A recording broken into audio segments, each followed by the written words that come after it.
তো বন্ধুরা আজকে দেখাবো তোমাদের আমি এগ সোয়া কালিয়া। তার জন্য আমি নিয়েছি এক বাটি সোয়াবিন, আর এখানে 6টা ডিম। এখানে 2টো হাঁসের ডিম আছে আর 4টে মুরগির ডিম আছে, ডবল কুসুমের ডিম। এবার প্রথমে কড়াইতে জল দিয়ে দিলাম।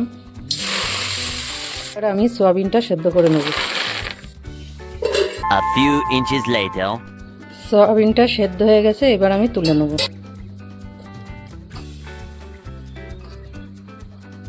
এবার এই গরম জলে আমি ডিমগুলো সেদ্ধ করে নেব।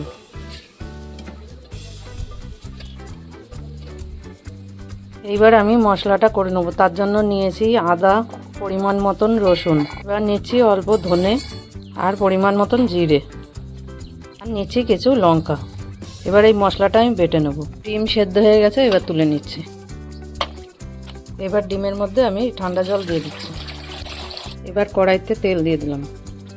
তেল গরম হয়ে গেছে, এবার আমি ডিমটা ভেজে নেব।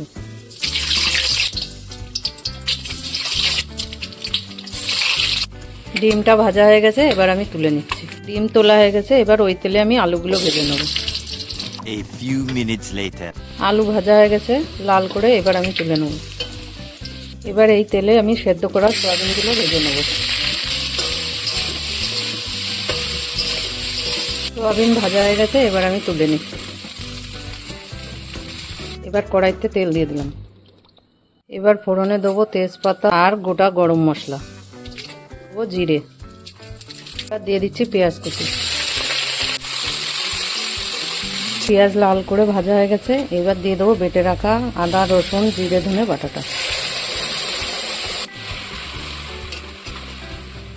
এবার দিয়ে দেবো পরিমাণ মতন লবণ আর দেবো হলুদ।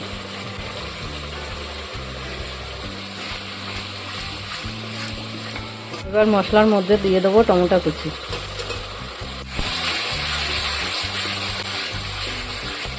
তো বন্ধুরা মশলা দিয়ে তেল ছেড়ে দিয়েছে, এইবার আমি ভাজা ডিমটা এর মধ্যে দিয়ে দেবো।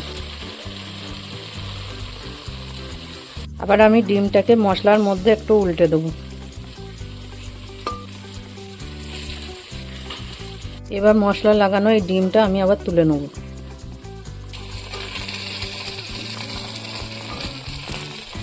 আর এই বেঁচে যাওয়া মশলার মধ্যে আমি আলু সয়াবিনটাকে দিয়ে দেবো।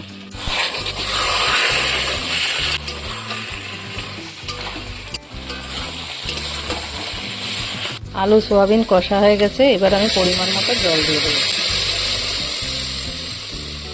খুব বেশি জল দেবো না, এটা মাখা মাখা হবে রেসিপিটা। এবার ওপর থেকে দিয়ে দেবো গরম মশলা। হয়ে গেছে, এইবার নামিয়ে নেবো।